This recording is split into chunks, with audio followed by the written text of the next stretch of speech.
আসসালামু আলাইকুম সুপ্রিয় দর্শক বন্ধু ও কৃষিপ্রেমী ভাই বোনেরা। আজ ধান লাগানোর বয়স হচ্ছে 5 দিন। তো এই সময়তে ধানের ঘাস নিধনের জন্য যে আমরা হচ্ছে ওষুধটা বা কীটনাশকটা দিয়ে থাকি, তো সেটাই দিব। পাশাপাশি হচ্ছে ধানের একটু সার, বেশি করে সারটা দিয়ে দেবো এখন। সেটা হচ্ছে যে ধানের শেষ চাষে আমরা যে সারটা দিয়ে থাকি, সেই সারটা দিতে আমার একটু সময় মিসিং হয়ে গেছে। তো সেই সারটা এখন দিব। এই একই সাথে বিশেষ করে ধানের শেষ চাষে আমরা যে সারটা দিয়ে থাকি, আমরা পটাশ দিই, হচ্ছে টিএসপি দিই এবং ইউরিয়া দিই। আর শেষ চাষে আমরা যে একটা সার দিই সেটা হচ্ছে এই বরুণ সারটা দিই, বরুণ। তো আমরা সেটা এখন দিব। আগে ভালো করে ভাজিয়ে নিই সারগুলো।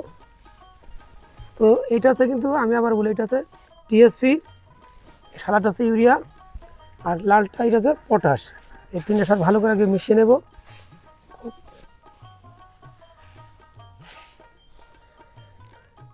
এটা আছে ধান লাগানোর প্রথম ডোজ হিসেবে আমি দিয়ে দিব, কারণ বারবার সময় হবে না, সেজন্য আমি নিজের সুবিধার জন্য এটা একবার দিয়ে দেব। তো এর সাথে যেটা করলাম যে টিএসপি দিলাম, এমওপি দিলাম, আবার দিলাম পটাশ, ইউরিয়া, এগুলা দিলাম। এখন যেটা সেটা হচ্ছে দিব হচ্ছে প্রথমে যেটা হচ্ছে যে বেনসাল মিথাইল বা এসিটাকুলোর, এটা সংমিশ্রণ যেটা তৈরি আছে, যেটা ঘাস নিধনের জন্য দেওয়া হয়, আর যা ঘাস না ভরে সেটা, এটা ভালো করে দিয়ে দেব। তো এটা 33 শতকের 1 বিঘার জন্য আছে এক পাতায় যথেষ্ট। তো আমার জমির পরিমাণ যেহেতু একটু বেশি, আমি 2 পাতা দিব।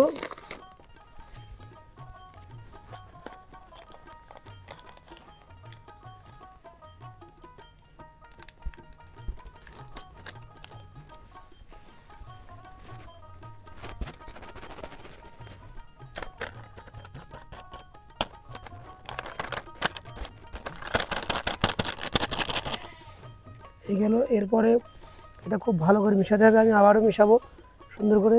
এবার দেব বোরন, ষোলোবার বোরন। এটা হচ্ছে 33 শতকের 1 বিঘাতে আপনি 1 কেজি হারে দিবেন। এই বোরনটার অনেকগুলো গুণ আছে, এটা বলে বোঝানো যাবে না। আপনি যদি সচেতন কৃষক হয়ে থাকেন তাহলে একবার ব্যবহার করে দেখবেন, তাহলে আপনার আর নতুন করে বলা লাগবে না। এর রেজাল্টটা যে আসলে কী, তখন আপনি নিজে বুঝতে পারবেন।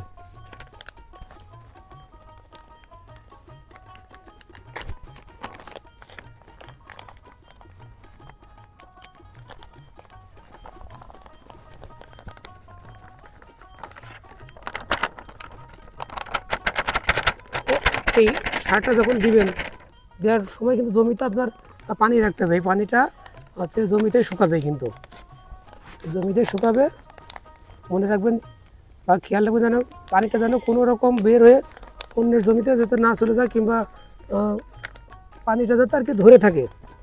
মিনিমাম 3 দিন থেকে 5 দিন পানিটা ধরে রাখবে।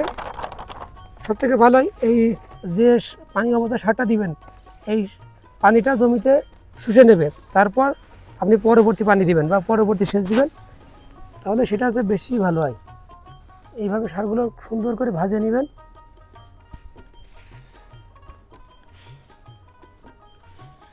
এই জমি থেকে ঘাস নিধনের জন্য বা ঘাস যাতে না ফোটে সেজন্য যেটা দেওয়া হচ্ছে, এটা কিন্তু আপনি যখন দিবেন তখন জমিতে পানি রাখবেন। এটা আবারও বলছি, জমিতে কিন্তু পানি থাকা অবশ্যই লাগবে, তা নাহলে কিন্তু কোনো ভালো কাজ হবে না। এটা শুধু খরচই হয়ে যাবে, মানে অপচয় হয়ে যাবে।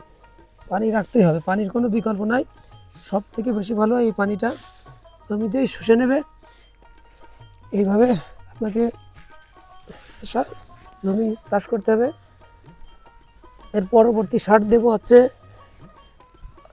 15 দিন পর, 15 দিন পর দেবো, এবং তৃতীয় সার দিয়ে দেবো 25 দিন পর, দিয়ে শেষ করে দেব। সার মোটামুটি ভাজা নেওয়ার হয়ে গেল। এবার ধান খেতে বুনবো। আশা রাখছি সঙ্গে থাকবেন। তাহলে সঙ্গে থাকলে হবে কি, আমি আমার প্রত্যেকটা স্টেপ বাই স্টেপ আপনি দেখতে পারবেন বা ফলো করতে পারবেন। আর একটা কথা যে এই ধান খেতে কিন্তু পরবর্তী ভিডিও কিন্তু আসবে, ততক্ষণ কিন্তু অপেক্ষা করতে হবে। ততদিন ইনশাল্লাহ ভালো কিছু অবশ্যই আপনাদেরকে দেখাতে পারবো। তো চলুন মাঠে যাচ্ছি, এখন মাঠে যাব, মাঠে যে ধান খেতে দেখাবে।